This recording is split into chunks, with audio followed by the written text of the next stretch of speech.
entrevista a la carta, en diálogo directo con los protagonistas de los hechos. Nos acompaña en este momento el ministro de Economía, Pablo Arosemena. Ministro, ¿cómo está? Muy buenas tardes, feliz año. Feliz año, Gisela, un saludo muy cordial para ti, para todos tus seguidores y radioescuchas.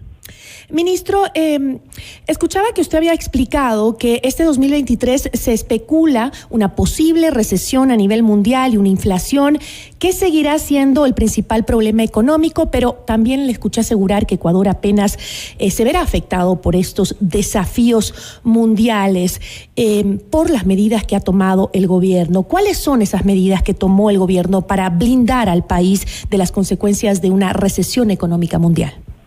Claro, en 2023 una estrategia de orden fiscal y enfoque social está generando confianza a nivel local e internacional. Justamente la presidenta del Fondo Monetario, Kristalina Georgieva, el día de ayer, ella hacía su análisis diciendo el 2023 es un año complicado porque tienes a las principales economías del mundo, la de Estados Unidos, la China y la Unión Europea, desacelerándose, y esto golpea a todos los países. Pero Ecuador está bien preparado para este año porque es una economía que primero hemos mantenido el dólar blindado. Recordemos que en administraciones anteriores, donde tuvieron gobiernos antipatria que ponían en tela de duda la dolarización, inclusive te clavaban impuestos para disque salvaguardar la dolarización. Nosotros, de cara a una potencial recesión global, decimos la dolarización está firme, está blindada. Tenemos la mayor reserva monetaria en el Banco Central que sirve para fortalecer la dolarización. Las exportaciones han crecido el año pasado en relación al año anterior. Acabamos de firmar un acuerdo de libre comercio, un TLC, Tratado de Libre Comercio con China, lo cual beneficia al Ecuador porque permitirá que las exportaciones existentes entren a ese país sin aranceles y nuevas exportaciones también. Eso es más comercio, más productividad, más empresas, más salarios, y eso es el tipo de cosas que estamos haciendo en el 2023 para seguir fortaleciendo la economía. Por un lado, mantener esta estrategia del orden fiscal, que quiere decir tener esa seriedad en el manejo de las finanzas públicas, ir bajando poco a poco el déficit fiscal, que hace un par de años era 7 puntos del Producto Interno Bruto y que el año pasado lo cerramos en 1.7, es decir, un gran manejo ordenado de la economía, a la vez que hemos puesto el foco y en el 2023 estamos poniendo todos los recursos para el frente social. Más de la mitad del presupuesto va para la inversión social. Estamos hablando de los presupuestos de salud, educación, trabajo, vivienda, bienestar social. Yo en este momento me encuentro en la ciudad de Guayaquil, acabo de salir un instante de la reunión que mantenía junto al presidente, estaba también el vicepresidente y todo el frente de salud, que es un gabinete sectorial presidido por el vicepresidente de la República. Estaba el presidente del directorio de la Seguridad Social, el ministro de Salud y todos los principales directores de los hospitales de la red pública del país, justamente porque esa es la prioridad en el 2023, poner la mayor cantidad de recursos para priorizar lo social.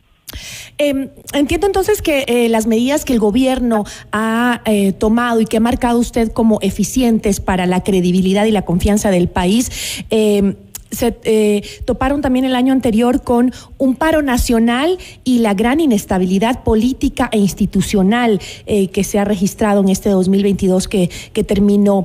¿El manejo de esta crisis política del país ha afectado considerablemente a la reactivación económica o cree que no? Mira, te diría que a pesar de la incertidumbre política que emana desde la Asamblea, a pesar de la incertidumbre política de los 18 días de paralización en el mes de junio, a pesar de esas incertidumbres políticas, la certidumbre económica dada por el gobierno permitió que el año que acaba de cerrar tengamos el mayor nivel de ventas de la historia económica del Ecuador contemporánea, más de 225.000 millones de dólares de enero a diciembre de 2022, ajustado por inflación y por tamaño de población, supera cualquiera de los años comparables anteriores. Eso te da la pauta de que es una economía que tiene ya una fuerte reactivación. En el 2022 se superó el prepandemia, se vendió más en el 2022 que lo que se vendía antes en el 2019. De hecho, en el 2022 las ventas crecieron con respecto al 2021 un 14%, y en el 2019, prepandemia, las ventas crecieron con respecto al año anterior solamente 1%, así que de largo se ha pasado pues ya los niveles de ventas de prepandemia. Y eso también... Esto también, ministro, considerando que varios de los proyectos económicos del gobierno fueron negados por la Asamblea Nacional. Sí, te diría, a pesar de la incertidumbre política de la Asamblea, porque había una Asamblea que ha tenido un comportamiento errático, por decirlo menos, en el sentido de que un día invitan a dialogar, otro día te invitan a un juicio político, un día pues quieren que se presenten proyectos y otro día están pensando en una destitución. Entonces yo creo que ahí la Asamblea del 2023 tiene la oportunidad de demostrarle al país que puede tener un norte claro, constructivo, positivo, propositivo, y que arrimen el hombro para sacar adelante el Ecuador, ¿no? Así como en la selección, como en el Mundial, que hicimos un buen papel porque el equipo jugó unido, el Ecuador todo tiene que jugar unido, y eso implica que la Asamblea actúe no por el bien del gobierno, sino por el bien de los ecuatorianos, marcando un norte claro. En ese sentido, nosotros vamos a seguir trabajando con las propuestas de orden fiscal, de enfoque social y de reactivación de la microeconomía nacional. Fíjate que el año pasado, desde mayo del 2021, cuando Guillermo Lasso llega a la presidencia, hasta el cierre del año pasado, nosotros invertimos desde la banca pública más de 1.900 millones de dólares, desde el BEDE, CONAFIPS y Banecuador, a la base de la pirámide microproductiva, más de 1.900 para emprendedores, para obra pública, para reactivar la economía nacional.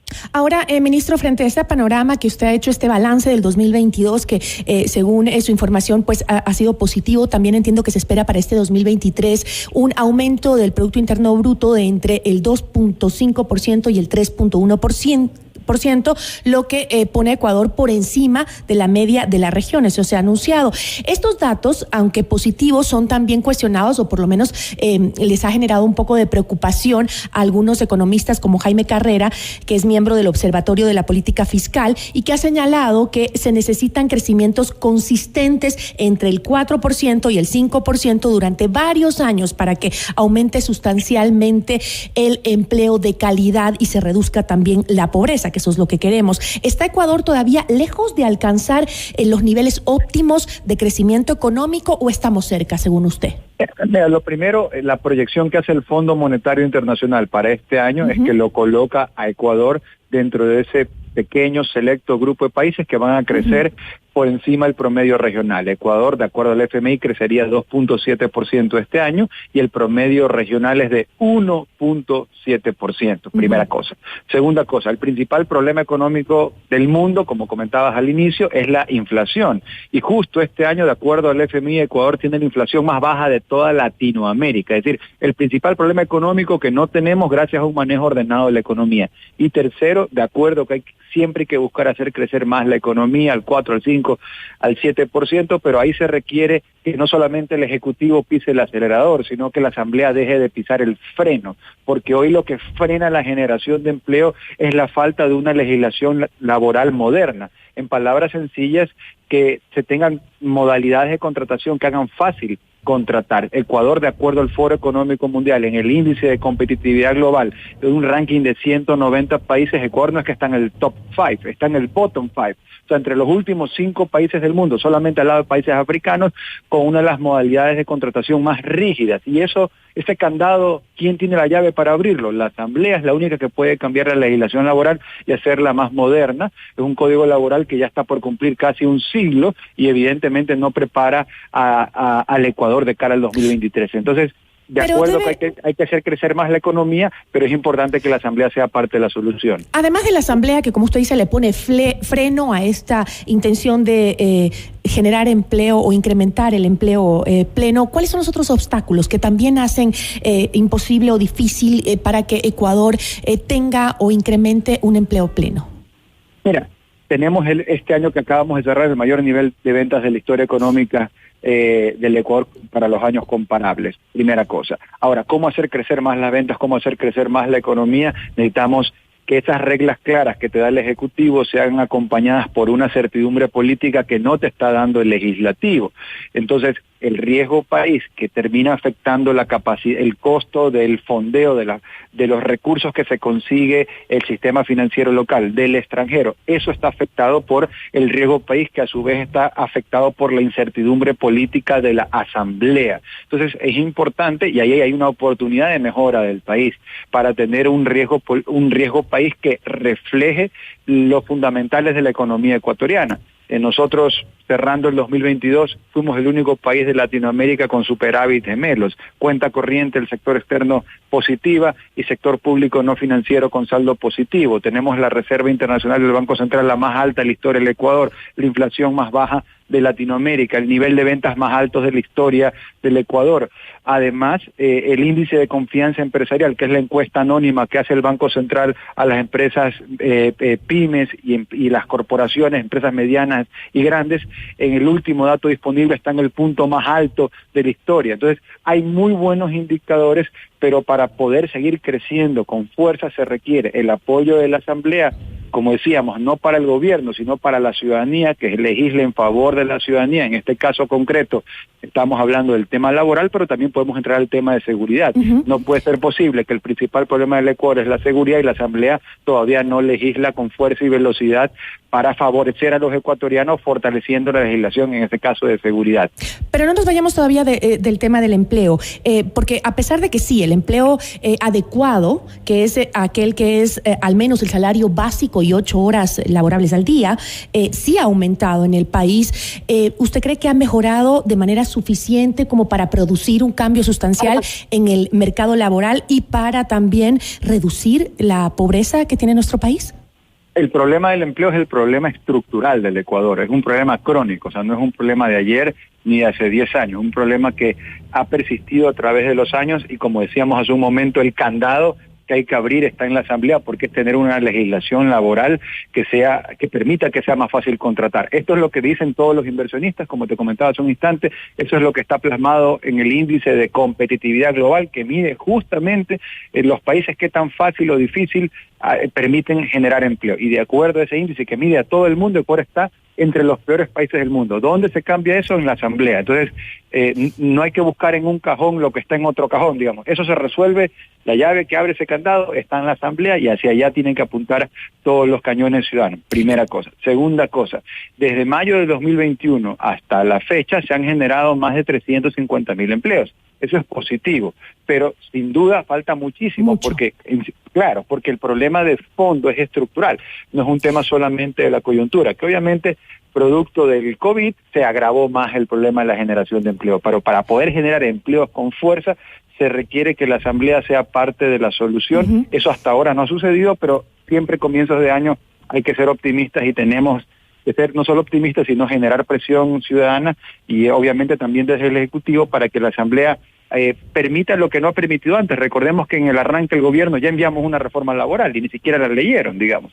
Entonces, sí es importante insistir en eso, que la ciudadanía tenga claro quién tiene la llave que abre el candado, en este caso, para hacer más fácil contratar, que es la Asamblea Nacional.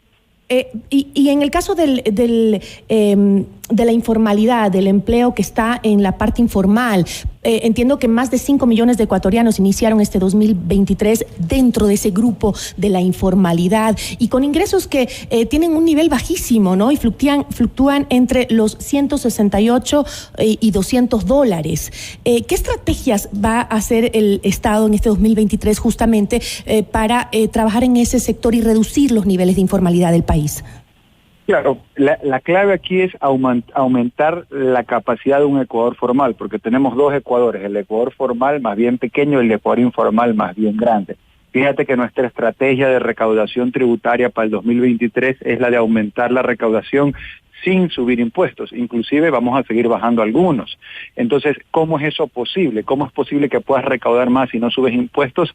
Bueno, esto se da a través de dos estrategias a su vez. La primera tiene que ver con hacer crecer la economía, hacer crecer las ventas, fue lo que pasó en el 2022. Bajamos el impuesto a la salida de divisas en el 22 del 5 al 4% y recaudamos más que en el 2021 que estaba al 5%. ¿Cómo es eso posible? Porque habíamos dinamizado la economía y lo seguiremos haciendo. Recuerda lo que mencionaba hace un instante, que metimos 1.900 millones de dólares a través de crédito de la banca pública a la base de la pirámide productiva para emprendedores urbanos y rurales. Y la otra estrategia tiene que ver con formalizar lo que estamos hablando. Es decir, sin subir impuestos, recaudar más a través de una economía que sea más amplia en su formalidad. Todos coincidimos que en Ecuador la economía es ampliamente informal, entonces ampliar la formalidad permite poder aumentar la recaudación sin subir impuestos. E insisto, en el tema de empleo, pues ahí el rol clave, histórico, fundamental, lo tiene la Asamblea Nacional.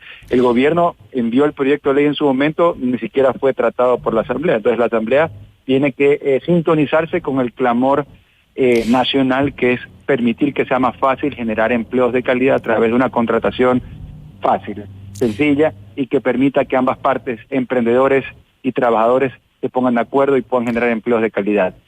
Ministro, sé que su tiempo es limitado, y para concluir nada más quisiera referirme a cómo está el tema de la atracción de inversión extranjera, porque de acuerdo a lo que sabemos del tratado comercial con México, se quedó estancado por el tema del camarón y el banano, y al parecer los avances no han sido suficientes para hacer un buen balance de la inversión extranjera en el país. ¿Cómo están esos temas con el exterior?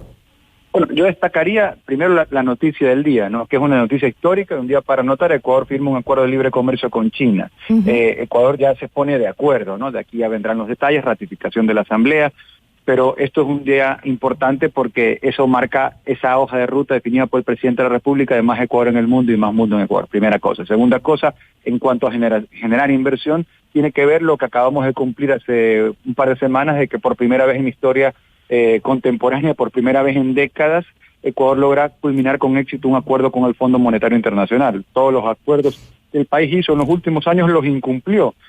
Que hayamos cumplido un acuerdo con el FMI nos prepara muy bien, es una suerte de aval que nos permite en este año, que es complejo, poder tener asegurado el financiamiento internacional para, a su vez, fortalecer la inversión social. Siempre es importante tener avales internacionales, más aún en un año complejo como es el 2023. Entonces yo te diría, cumplir el acuerdo con el Fondo Monetario Internacional, que se lo han logrado. Tener ya firmado el día de hoy, tener ya avanzado para la concreción de un acuerdo de libre comercio con China, tener en la hoja de ruta el acuerdo de libre comercio con Costa Rica, bueno, ese ya se lo concretó hace un par de semanas, siguiente es el de Corea del Sur, el de Canadá. Todo eso habla bien del Ecuador, un nuevo Ecuador de oportunidades, donde estuvimos más de una década en el oscurantismo de no tener acuerdos de libre comercio, hubieron gobiernos antipatria que nos pusieron de espaldas al mundo. Hoy tenemos un gobierno que nos pone con una mirada de frente al mundo. Ecuador es parte relevante del mundo, inclusive tenemos un espacio, una silla en el Consejo de Seguridad de las Naciones Unidas. Entonces estamos viviendo tiempos distintos. Como todo en la vida, destruir es facilito, construir es difícil. Ministro, y reconstruir es aún más difícil, pero es justo lo que estamos haciendo. Ministro, usted dijo algo clave y dijo que el desarrollo económico también tiene que ir de la mano con el tema de la seguridad interna en el país. Ahora, me pregunto, para cerrar, ¿se ha implementado o el gobierno se está pensando en un plan de desarrollo y atracción de inversiones para reducir la pobreza en los territorios más vulnerables con temas de inseguridad como son Esmeraldas y también las zonas fronterizas?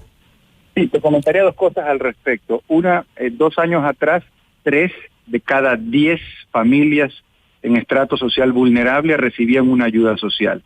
3 de cada 10, es decir, 7 de 10 que necesitaban no recibían esa ayuda. Actualmente, 8 de cada 10 familias en estrato social vulnerable reciben un bono social. Eso es una diferencia enorme que te habla de un gobierno que ha puesto orden fiscal y enfoque social, primera cosa. Segunda cosa, en el tema ya específico de seguridad, es la prioridad del gobierno nacional y desde lo que te puedo hablar, la cartera de Economía y Finanzas, el presidente ha dispuesto que se priorice y por eso nosotros aumentamos el presupuesto sectorial de seguridad a más de 3.400 millones de dólares para este año.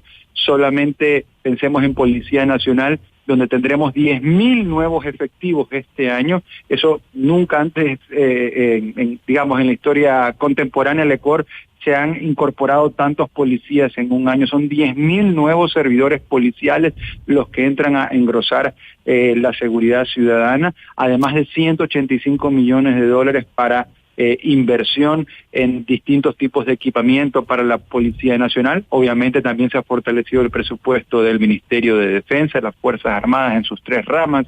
Así que es un 2023 donde seguimos manteniendo una economía ordenada, con orden fiscal, y ese orden lo traducimos en un enfoque social, fortalecemos los recursos de seguridad y vamos a seguir metiéndole ñeque, fuerza y plata a la base de la pirámide de la microeconomía. Ya son 1.900 millones de dólares que hemos metido desde Banecuador, desde el BEI, desde CONAFIPS, y lo seguiremos haciendo este año para que sea también parte de la reactivación económica necesaria para generar el empleo que estamos conversando. Con eso me quedo, ministro. Le agradezco muchísimo y un próspero año para usted y para los ecuatorianos en general.